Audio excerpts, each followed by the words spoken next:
Hello everybody, it's Wyvern here with a second video focusing on the Gobbo King's Tournament of Tourneys, breaking down the second series of three games I had. So right off the bat here, we do have High Elves against Vampire Counts once more, but this time my opponent went with a very different build than my prior High Elf opponent, and against the build I brought, it's definitely a very good counter.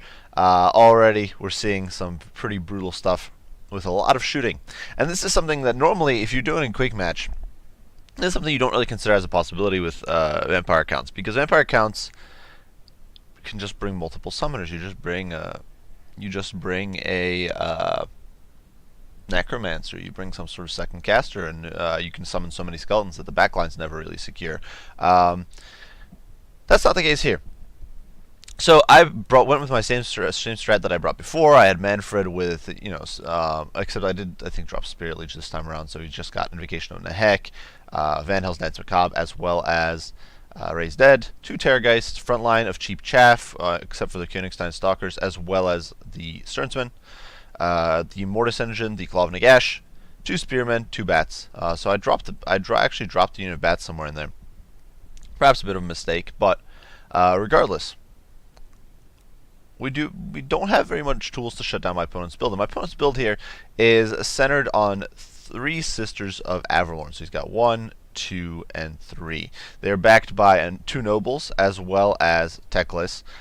And of course, Teclis here does have Net and Regrowth, so he's going to be able to net down my troops. That's going to apply Kindle Flame as well, which means the Sisters of Avalorn are going to be doing even more damage, on top of the fact that, for example, Terrorgeist is already vulnerable to fire. Manfred himself is not, because he doesn't actually have regen, but for everybody else, that's a problem. The front line here is very cheap, but Spearmen can hold for a very long time. They don't have to be good at holding against the front line. There isn't much of a front line for me to contest here. Teclis, double Noble, so very good sort of shutdown, and then a bunch of Sloth and Seaguard on the periphery means that getting in from the flanks would be at least a little bit difficult. So immediately I'm in a bit of a grim position here, because I have no way of shutting down this many backline troops. I need to shut down the Sister of Avalorn very badly, but the Loth and Seaguard with 5 units of them are a huge threat, and my opponent can essentially, if I drop in to shut down one area, he can then focus fire from all other areas onto that point, and there's nothing I can really do about it. You can see over here the Sternsmen already taking a pounding, but of course there's Silver Shields and regen, despite the fact that they're going to be taking extra damage. Their Silver Shields are going to be able to soak up quite a bit of this damage. So that's definitely one of those nice things about Sternsmen, is just Silver Shields. The regen does kind of compensate for the fire weakness in that situation, because they're not taking that much damage. Regardless, my opponent here focusing the Cloud of Nagash. Immediately I'm pretty desperate and throwing my troops in, trying to tie down these Sisters of Avalorn and prevent them from firing, because I just do not want them destroying my troops. You can see diving in over there with the Terrorgeist, Manfred over there trying to get in, trying to get a nice breath attack, but kind of missing and only getting 4 kills, because my opponent was on his feet and immediately started moving. And now the Terrorgeist gets netted and is getting beaten down and getting taken to Pound Town. I do drop Manfred in there, trying to disrupt the Sisters, figuring, it doesn't. The Loth and Seaguard, while they're decent melee combatants, they're not going to be able to shut down Manfred. They're not going to be able to kill him or anything like that. But the Noble's definitely a threat, and you can see over here we're having the Terrorgeist very badly pressured. So I'm going to use Invocation of the Heck on it to try to keep it alive, but you can see this leadership dropping very quickly. Despite the fact that it's actually still got quite a bit of HP, it's actually going to start to shatter or crumble there. Another huge mistake here is me pushing into this blob of Spearmen, and instead of trying to go around it and trying to push around with even zombies or skeletons, it doesn't really matter. I get bogged down here. I could have pushed the Claw of Nagash through, trying to get into the Sisters of Avalorn and units like that, just get more disruption, but I'm not able to do that. And you can see my opponent doing a very good job, just harassing me from all flanks. And at this point, my bats are still bogged down fighting Loth and Seaguard over there. My opponent does have 2 more units of Sister of Avalorn back online, just pounding away. And of course he does have that net of a Mintok to shut me down. You can see over here the poor Claw of Nagash is getting pounded upon and getting completely destroyed. So my opponent, very good focus fire, very good usage of his archery and his superiority of range, and to just annihilate my my resources one by one. And so what happens here is there's honestly not much to say. I'm basically not able to shut down this backline. I summon some skeletons, but I've only got 1 skeleton summoned at a time with a 20-second interval, and that's not really going to be enough to cover this much area. You can see a breath attack there, trying to do a little bit, but really barely clipping the edge of information. Sisters are back online. Over here, Manfred gets pinned down by another net and goes down, and that's going to be game. There's not actually much else to say. At this point, it's just the Terrorgeist. I've lost all 3 of my big models, and that's roughly half of my army already down. There's literally nothing else to say. And so at this point, I do simply GG out and concede the match. Because, quite frankly, with just half a Terrorgeist and this sort of blob, these guys could do nothing. Most of these guys, my opponent could shrug off. The only real threatening unit left would have been the Stearnsman, and that's just not gonna carry a game against all of this. So my opponent, very good build, very cool build, especially considering that this is not something you'd see, I don't think, in a quick match. I don't think in a quick match this would be a great build at all, actually, because in a quick match with multiple summons, if your opponent brings like 2 Necromancers or even 1 Necromancer, then you would be in deep trouble. The other thing here that kind of ruined me was the fact that I was very, very, very concerned about Alarielle. Alarielle's, with her physical resist and her magic damage, is such a nasty unit to deal with if she stacks on top of Dragon Princess or Phoenix Guard, that I'm very concerned about dealing with her. Now, now in retrospect, a much better build in this situation would have been to still go with the Mortis Engine, honestly, still keep the same front line, but drop the Terrorgeist and Manfred down to a horse and bring a bunch of Blood Knights. This is what I normally do when I do quick match and when I normally play against High Elves, is bring Blood Knights. I'm sure you guys have seen some of those games. I bring Direwolves and Blood Knights, and I think that would have been much more devastating to this sort of build, because my opponent, while definitely Lothan Seaguard and anti-large, it's much like the case when Bretonnia is attacking you as High Elves. High Elves just aren't that good against heavy cav. You can kind of swamp them from all sides. With the Blood Knights, yeah, there's a few nobles, there's a few nets, but really, if you get the Blood Knights coming in, you could really take these Sisters of Avalorn to Pound Town. Once the Sisters are gone, then the front line will soon follow, and the Lothan Seaguard can't really deliver the same punch that Blood Knights can bring. Otherwise, bring a bunch of bring Graveguard and Blood Knights and drop the Mortis Engine, something like that. But there's a bunch of much better alternatives that would work in this situation, and I simply overreacted to the threat of Alarielle, who's a major league nuisance in this matchup. But oh well, it is what it is. My hopes are kind of that eventually she'll take concussive impact from the nerf bet, but until that happens, definitely something you got to be wary of. But a very great build for my opponent here, definitely taking advantage of the limitations imposed by the tourney, I think, and very well played. I also got just out micro and I played in that match, so it is what it is. But great game to my opponent there. And without further ado, we can carry on to match number 5. So if there's one matchup that's oddly bad for Vampire Counts, it's actually Dark Elves, I think. And this was on the Essence of Chaos, so a pretty small, condensed map. It's actually a map I've never been on, as far as I remember. I've do quite a bit of quick match. I can't recall, for the life of me, a game in which I played on this map. But regardless, the map is pretty irrelevant. It's a pretty small, compact map. But my opponent, you can see, went with a pretty similar build to something I would bring immediately. You can see it's a very sort of elite infantry build. And we quickly do a breakdown of the 2 compositions. I went with what I often bring in a quick match. Front line is some cheap chaff mixed into... This time around, we do have some Graveguard with Grey Weapons, because I want to have something to crack Blackguard.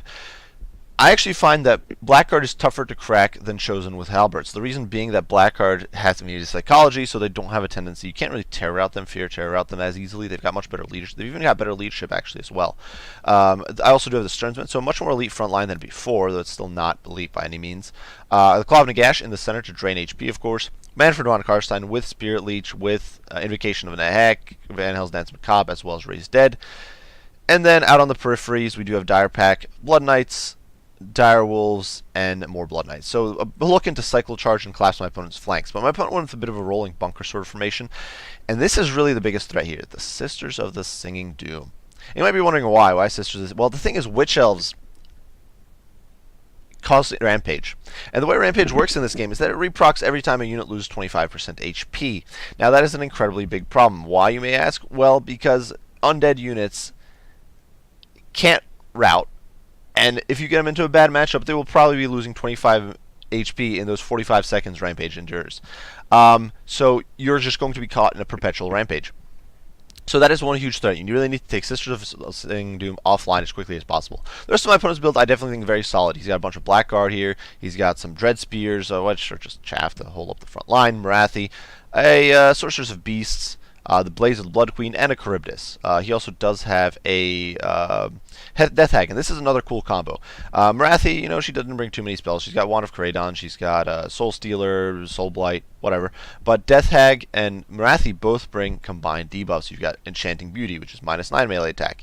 You've got Heartrender and Darksword, which is another -9 melee attack and -9 melee defense. And then the Death Hag with Chillblade has -5 melee attack, so -23 total melee attack, which to the undead who have terrible melee stats to begin with is a brutal debuff. But regardless, we were going to push into each other. I was definitely feeling that my chances are pretty decent. My opponent definitely has a pretty solid list here, but at the same time, with some good cycle charging, some good micro, and of course the usage of the Claw of Gash, I should have some chance of kind of draining away at this front line. So regardless, we're going to sort of push in here with our troops. You can see we're going to collapse onto these Dread Spears, try to get rid of them fairly quickly. The biggest threat, of course, as I mentioned before, is the Sister of the Sing Doom. I do hit the Charybdis with a Spirit Leech. I did figure the Charybdis here is the biggest threat to the Mortis engine. None of these other units are really that much of a threat. They're far too slow, they're far too immobile to catch and really threaten the Mortis engine. So, and they don't have the mass to just push through. So we are focusing the Charybdis a little bit. And you can see now we're going to start some side charges. You can see we're already draining away the Blackguard, which is really what our best hope of a victory here is draining away all these troops with the Claw of Nagash. Unfortunately, my opponent is already kicking off the rampages. And it's a bit of a problem. I do, however, counteract with a Van Hels's Dance Macabre, which does help compensate a little bit for the debuff melee stats. You can see we're kind of cleaving through these Dread Spears, actually cleaving through the Sister of the Sing Doom pretty effectively. I do throw the Direwolves here in against the Blackguard just to bog them down, and this will open up a new flank opportunity for my for my Blood Knights over here. And you can see we're going to get some nice rear charges. Unfortunately, we just don't have that much AP, but and the Blackguard does have 100 armor. But we will get some damage in there and be able to do a little bit of chip work on these guys. And you can see they do lose a few models on the charge. The Blood Knights are definitely not bad at the charging on the Blood Knights. I should have probably been a little more prompt about pulling in and out of the fight here to get more value out of my cycle charging. Because honestly, if I am able to take away 1,000 HP at a time from the Blackguard on the charge, then that is a huge win for me. In the meantime, though, my Direwolves are getting sort of dealt with. You can see my opponent here very actively pursuing my Claw of Nagash with his Charybdis, so I'm being forced to run away. But here in the pits, things aren't going terrible. Now we are getting a whole bunch of Rampage and Re-Rampage. My guys actually didn't even take enough damage to Rampage again there, so shocker. My opponent hits me with a Wand of Kraydon, which is whatever, but we're beating down the Death Hag over here. She's almost gone. We're bogging down my opponent's troops with just raw numbers of chaff. But unfortunately here I make a bit of a mistake. I actually push in with Manfred in pursuit. And that is going to open up Manfred to getting beaten down. My opponent here drops lovely Soul Spirit, and that's actually going to rampage Manfred at a pretty critical part of the battle. You can see it's actually going to rampage a lot of my troops at a pretty critical part of the battle, which I really could not afford. You can see over here the Claw of Nagash trying to run for dear life. The Blood Knights here struggling a little bit. We are coming close to cracking these Blackguard on the flanks. But with all these rampages suddenly going up and the Soul Steel just melting the central pocket, it's actually going to put me in a spot where I just can't hold out. And my opponent here simply essentially takes the battle from about full balance to a complete wipe in the space of just a few seconds. I do try to launch a few cycle charges, but honestly at this point it's far too little, far too late, and we just get annihilated with some pretty contemptuous ease. So really, part of this was miss micro. I let Manfred get rampaged, and then I had no spells, and that just really, and I couldn't cast Invocation of Neck or anything to counteract that Soul Stealer, so I just got screwed.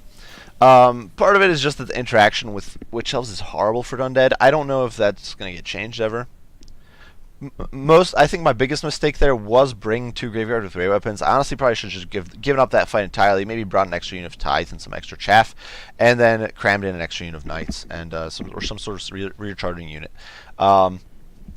And probably brought some more spells. If I had brought a Fate of Buna maybe for some of these troops, because I do believe Fate of Buna has been re-legalized in Tourneys ever since it got nerfed. That could have actually been a huge game changer in this matchup. I could have melted down the Blades of the Blood Queen. I could have melted down one of the unit of Blackguard, or maybe the Sisters of the Singing Doom before the battle. Manfred does have a lot of Winds of Magic reserves, so that could have been huge. Maybe bring a Necromancer for summons. I do still think the Direwolves and Dire Pack, even though they had no real place here, are normally a good unit, just because in case your opponent goes heavy on Dark Shard play or Dark Riders or that sort of stuff, they're a good interdiction unit. The Blood Knights, they did okay. I think, really, it just came down to that my comp here was a little off, and I should have anticipated Witch Elves. Witch Elves are one of those sort of really strong units Dark Elves have in this situation. Otherwise, I do think the Mortis engine is the way to go. I should have probably been a little more cautious about where I maneuvered it and where I took it. Definitely try to get more summons down just to block the Charybdis. I don't really think a Terrorgeist is the way to go against the Charybdis just because it's got a lot of HP and it'll outduel a Terrorgeist pretty handily. Terrorgeists tend to get crumped. I do believe someone who did testing. I think it was Turin who ran, and Italian Spartacus who ran a whole bunch of tests on this, and they found the Charybdis basically beats almost everything. And if I'm going to take on the Charybdis, I'd rather just get rid of everything supporting it and then deal with it with Blood Knights. But yeah, a good build for my opponent Hadris here. Definitely was a fun match, and definitely, you know, you live and learn. Definitely probably wouldn't bring those Grave Weapons again. Regardless, that does take us on to match number 6, and this was the last and final one. This time was against Romulan Dog, who I'm sure you guys have seen on some other YouTubers' channels and other. He was actually in the recent Ever Chosen tourney. I do believe he did rather well as well. But regardless, here he was playing Chaos in this Gobbo King's tourney. And he went with a build, I would say, much more akin to what I normally find myself bringing in this matchup. I don't have much to say for my build. My build is pretty darn generic, and I think it's the exact same one I brought for the match number 3. We are on the River Amazon, so there's not much to say there. It's pretty bog standard map. Front line, you know, some zombies, some tithe, the Sternsman, double spears, so very cheap but wide and tough to slaughter quickly front line. Cloud Nagash, because of course that is the core of this entire matchup. Dire Wolves on one hand, Dire Pack on the other, just to shut down Marauder Horsemen, and then up in the sky we do have double Terrorgeist and a Red Duke. The Red Duke. He's got the our potion of strength to give him that extra damage in a burst. He's got Elsif, he's got Invocation of Nehek, Van Hell's Dance Macabre, which is a spell I absolutely love. I think it's a great spell a lot of people don't make enough use of. And then Raise Dead. Now for my opponent's build, pretty similar, I think, in some ways to what I would bring. And there are a few things I'm a little surprised about here, but regardless, let's quickly break it down. Chaos Warriors in the front line. I've been seeing this more and more often. I know Chosen used to be like the meta, and for some reason, in so many of my matchups, both in Quick Match and even with this match in the tourney, but mostly in Quick Match, I guess.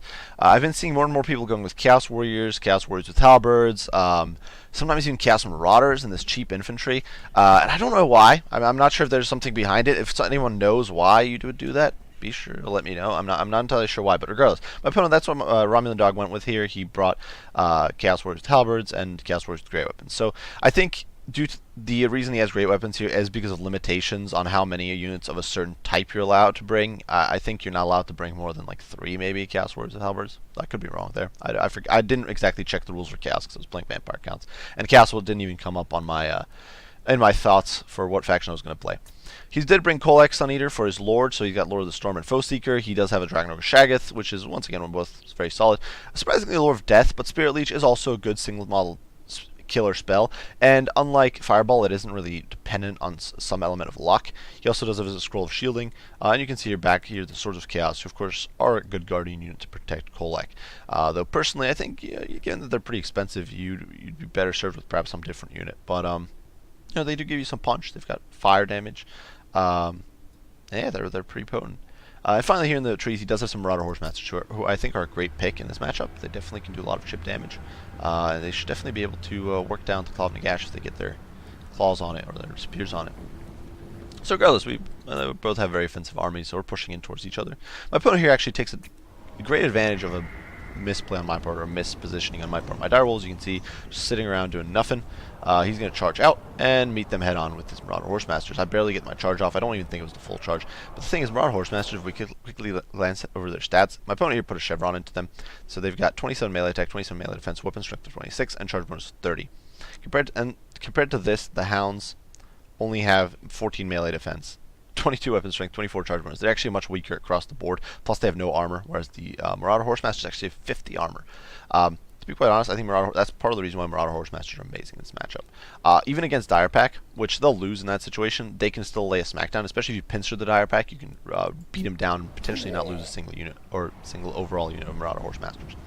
But nonetheless, we do get a few breath attacks here on the Swords of Chaos, doing a little bit of damage. It was actually, I do believe, aimed at one of the Shaggoths, but whatever. We tried our little hearts out. So the Sword of Chaos here, repositioning. My opponent's just repositioning in general. And he only lost 7 Marauder Horsemasters in exchange for an entire unit of Hounds. So definitely very well played there. Very good sort of usage of his troops. And in the meantime, when I try to move my big flyer squad to help over there, he pulls out his Shaggoths and goes after the Mortis Engine, looking to hit it with its big beat sticks here. But I'm at least had the presence of mind to pull back my flyers and not allow that. So now my opponent has kind of bottled himself up here. One of the good things about this, that quite frankly I didn't really think about when I saw him moving into this position in the game when we played, is the fact that this positioning prevents me from maneuvering the Mortis Engine as freely. It means that if I try to sweep down the line and then come back out here, it's going to be much more difficult. I can't really do that. My room for maneuver with the Mortis Engine is much more limited, which is potentially a very good thing for him here. It also prevents me from getting, I think, full drain effects because he's kind of strung out here. I think that might be part of the reason why we're seeing wider front lines as well, because if you've got just, say, 3 or 4 chosen, it's much easier for your opponent to sort of hit all 3 or 4 units with the Mortis Engine, but regardless, you can see here my opponent completely collapses the Stearnsman. This is the fastest I've ever seen the Stearnsman go down, but we do counteract with Invocation of the Heck or with a Van Hels's Dance of Cop and diving in with our Goon Squad. Surely I do believe we get an Invocation of the Heck off here, which is going to heal the Stearnsman back up to a respectable degree. You can see Spirit Leech, I think, going down somewhere in here. Well, the Terrorgeists, but we popped all our abilities. We're trying to get at good old Kolek, but of course my opponent who's using his Swords of Chaos to kind of disrupt and being nuisance, and of course they're just laying smackdown. These guys have very solid melee stats, even though they're meant against infantry. And against Stearnsmen, they're actually really potent because they do fire damage to counter their regen. They've got AP to counter their armor, and they've got bonus versus infantry. So they're just all around great against Swords of Chaos. But regardless, we do have that debuff going down from the Red Duke with the the Cloud of Flies. We're beating down these Dragon Ogre Shaggoths. We've really torn apart the Swords of Chaos. And now, seeing my opponent has put his Marauder Horsemasters up here, I'm sending the Dire Pack after him to make sure they can't harangue the Lobnik Ash, because I wanted draining everything and I wanted to get max value. You can see here a super cheeky play, actually pushing into the front line here against all these Chaos Warriors Halberds. You can see a breath attack though. I'm able to sort of cycle my big flyers out, get a nice little breath attack there, doing a bit of damage to Dragon Ogres, doing a bit of damage to the troops behind them, and then cycle charging back in to do more damage. Of course, the Dragon Ogre is not getting benefit from that Guardian armor, so that's another thing worth keeping in mind. You can see the Swords of Chaos here are starting to falter a little bit. They're down to 13 models, only 2,000 HP. And you know, they're getting, the thing is, they're getting drained, they're getting beaten here by the Red Duke, and the Red Duke hits like an absolute truck, so do the Terrorgeists. So they're starting to falter, and you can see another breath attack going down. You can see the supporting infantry is starting to fall apart, which is a big problem. And this is why I like chosen this matchup, because my opponent's my opponent's idea here on solo flank, and I'm not sure if this is right. If I'm wrong and Ramadano sees this, or anybody has other speculation, sure, let me know. But this little anchorage here is actually ended up slowing down my opponent's ability to flank. So now he's finally turning the line, but it's a little late and it's wasting a bunch of time on zombies there. Here in the pits, Stearnsmen, you know, they're still holding. They're still on 52 models. We do get another Invocation of the Heck. We're beating down Kolek. Swords of Chaos are still hovering around on 9 models and 900 HP, but definitely taking some hits. And you can see it's a very pitched fight. Some Chaos Warriors, they're just rupturing and exploding as they get screamed on by the Terrorgeist. We're able to sort of chip away at this Shaggoth. We're able to chip away at these high-value targets. You can see Kolek's under 3,000 HP at this point. And Swords of Chaos here, I actually turned my focus onto them, looking to just cleave through them a little bit. And they're down to 8 models, 800 HP, so they're in a very bad spot. Now, I'm forced to disengage here. I felt that in the middle of a bunch of halberds and AP infantry, this would not be where I want to be. Oh, that's really badly worded there, but this was not where I wanted to be. So we do pull out to get another breath attack. This is very important, and it's something I've honestly not been doing well. When I play, a lot of the time, I simply don't, and you can see the Stearnsmen finally going down, and they've not done that nearly as well as they usually do, but one of my big misplays is often that I just don't make use of breath attacks. I sit in the fight and I keep slugging it out with Terrorgeists, which, yeah, sure, you can win against big targets, but when you need to be clearing off this chaff and these annoying peripheral troops and getting as much damage as you can on these troops like Kolek, those breath attacks can be a huge boon. And another cool thing is that the breath attacks do actually debuff your opponent's stats. You can see there's that little, if we stop real quick, you can see the noxious gas there affects melee attack, drops by 30%, which can, you know, it's not going to be probably that huge, but it's definitely going to be a drop in like 10 or something in melee attack. And with Elseef down, Kolek is basically really vulnerable here. He's getting torn to shreds. He's down to 500 HP. He's getting trained even by the Mortis Engine.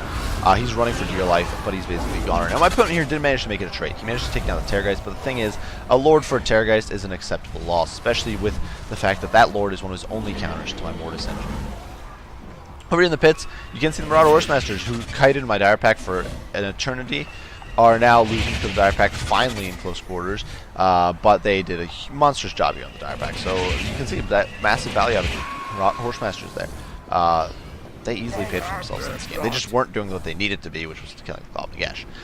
We do pull out the Red Duke to get another cycle charge in. You can see dropping on the Dragon Shags. My opponent is using Spirit Leech to try to melt them down, but unfortunately it's just not going to be enough at this stage. You can see the army is starting to suffer army losses. The rear charge coming in, the summon zombies, and all that sort of stuff. And my opponent's army simply shatters at this point. So, essentially a very classic game of Chaos versus Vampire Counts. There really wasn't much to say.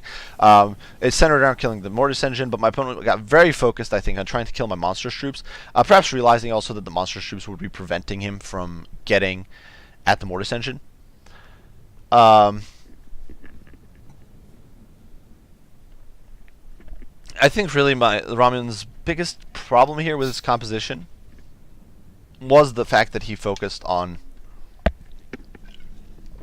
cheap infantry. He did bring Aspiring Champions to providing courage, but the way that fight broke down, Kolek was basically always there to providing courage anyway. He was right in the middle of it, so that wasn't a big loss. That didn't really give him anything. And I've actually found this to be the case a lot of the time when you're doing that, when you're fighting in when you're fighting in battles with against Vampire Counts, because you're fighting in such a tight formation, you don't really lose that encourage effect very often. So I don't really think the Aspiring Champions really paid for themselves, and I think the cheap chaff just wasn't able to hold. They just didn't have the quality. They didn't have the staying power. They were taking monstrous damage from the Clawnic Gash. They just didn't have the huge HP pulls of the Chosen to soak it up as well. They weren't able to threaten the Terrorgeist as effectively. And so they just ended up getting kind of mown down and destroyed over time, and their morale kind of snapped. While my opponent didn't really have the tools either to win that melee engagement. I think trying to get an extra unit of Marauder Horsemasters in there, I personally had dropped the Swords of Chaos. I'd probably drop Swords of Chaos, drop this front line, get a bunch of Chosen, and get some Marauder Horsemasters. But that's just my 2 cents. That's my take on it. I also do think the Lord of Death is an interesting take. Fireball is a bit luck-based, whereas Spirit Leech is not. Essentially, it'll always hit. But nonetheless, great game to Romulan Dog here. Definitely, you can see mowed through most of my chaff. He actually slaughtered the Sternsman in record time. He made some really good plays against my Direwolves and Dire Pack. That essentially these guys. This was like 1150 of a unit torn apart. So basically to the full by a 750 gold unit of Horsemasters. So definitely very cost-effective trade there for my opponent. Like I said, I think an extra unit of Horsemasters, maybe even 2, would have really been good, because they could have been chipping away at the Mortis Engine, forcing me to move, and taking away from my options in that melee fight, because otherwise I was just able to focus everything on that melee fight. I didn't have to worry about those guys. But nonetheless, great game to my opponent. I do hope you guys enjoyed this second round of 3 videos. I hope you guys enjoyed watching what some tournament play is like, and hope you found it entertaining, and hopefully fun. I had a lot of fun, I know for sure. This was my first tourney, as I said before. I definitely appreciate Gobbo King and all the others who worked on setting this tourney up and getting it to run pretty smoothly, and helping me out when I had no clue what I was doing, especially early on. And so yeah, I appreciate everybody's efforts. I'm really thankful, and I had a huge amount of fun. And I'll definitely be trying to get into some more tourney play as the year progresses, and as we keep going along. So, as usual, guys, if you have any comments, any criticism, any questions, be sure to post them down. I'll do my best to respond as soon as I can. If there's anything if there's anything, just post, and I'll do my best to respond. As usual, guys, I do appreciate you all for watching, and I will see you all in the next one. Wyvern out.